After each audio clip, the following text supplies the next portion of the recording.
ताज्या घडामोडी पाहण्यासाठी PVN म्हणजेच पंढरी वार्ता न्यूज या चॅनलला सबस्क्राईब करा आणि शेजारच्या बेल आयकॉनवर क्लिक करा।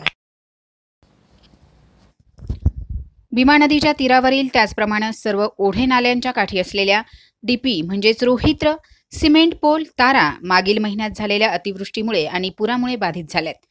वीज कंपनीकडून अतिशय धीम्या गतीने काम केले जात आहे। या कामात लागणारे साहित्य उपलब्ध नाही।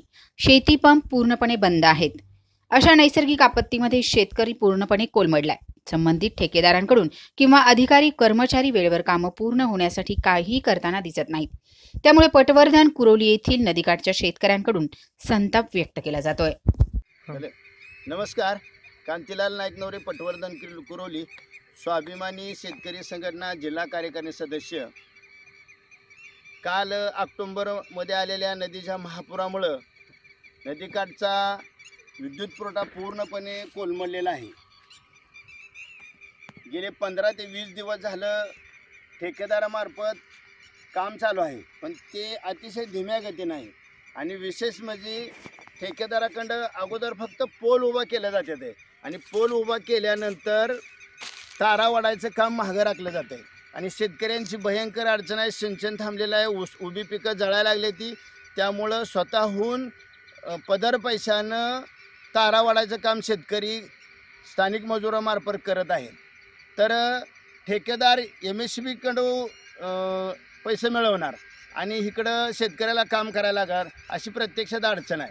दुसरी गोष्ट, प्रत्येक गावात 5-10 मजूर स्थानिक लेवलनं सुद्धा आहेत, परंतु त्यांची मदत घेतली जात नाही आणि थोड्या तुटपुंजा माणसावर हे काम चालू आहे। ठेकेदाराकडे चौकशी केली असताना असं लक्षात येतं की 1 महिना ते 1.5 महिना लागेल ह्या गोष्टीसाठी। 1.5 महिना जर हे काम चालू राहिलं तर 1.5 महिना कुठलं पीक असं आहे की न जळता ती जगू शकेल पाणी न देता। तर MSBनं किंवा ठेकेदारानं ही तातडीनं काम करणं अतिशय गरजेचं आहे। जर हे काम 8 दिवसात 10 दिवसात नाही पूर्ण झालं तर स्वाभिमानी शेतकरी संघटना तीव्र असं आंदोलन करेल। आणि विशेष म्हणजे सांगायचं की ठेकेदार किंवा संबंधित अधिकारी MSBचं कर्मचारी असतील, साधा फोनसुद्धा 11च्या अगोदर ते उचलत नाहीत। 11च्या अगोदर फोन केला तर फोन घ्यायची त्यांची तयारी नाही। आणि 6 महिने झालं पावसाळा असल्यामुळे ह्या कर्मचाऱ्यांनी काम अतिशय कमी होतं। MSBचे कर्मचारी ज्या गावात कामाला आहेत, वारमन वगैरे, त्यांनी त्या गावात रहिवासी असणं कायद्यानं बंधन आहे, परंतु रहिवासी तर सोडूनच द्या, पण सकाळपारी 10-11च्या अगोदर कामावर सुद्धा ही माणसं येत नाही। ती इतकी अडचण शेतकऱ्याची आहे। नैसर्गिक संकट शेतकऱ्यावर आलेलं आहे, पण आता सुलतानी संकट MSBचे अधिकारी शेतकऱ्याच्या पुढे उभा करत आहेत। तर याचा गांभीर्याने विचार करावा आणि तातडीनं शेतकऱ्यांचं विद्युत पंप चालू करून द्यावं। जर ह्या गोष्टी लवकर नाही झाल्या तर स्वाभिमानी शेतकरी संघटना अतिशय तीव्र असं आंदोलन करेल।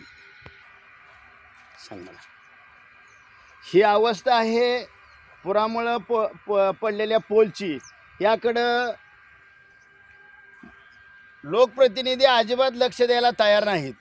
मला वाटतं लोकप्रतिनिधीला खेड्यातल्या माणसाची फक्त इलेक्शन लागल्यापुरतं मतापुरतीच जाग येते किंवा गरज असते असं वाटतंय। तर ह्या गंभीर समस्येकडे लोकप्रतिनिधींनी तातडीने लक्ष द्यावं आणि जर वेळेत काम नाही झालं तर तुम्ही सुद्धा MSB सुद्धा तितकंच जबाबदार आहे असं प्रत्येक शेतकरी या मनाची भावना तयार होईल।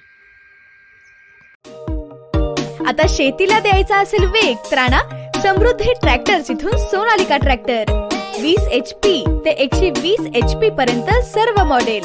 सोनालिका टायगर 55 चे बुकिंग सुरू। आजच बुकिंग करा। सोनालिका हेवी ड्युटी धमाका ऑफर।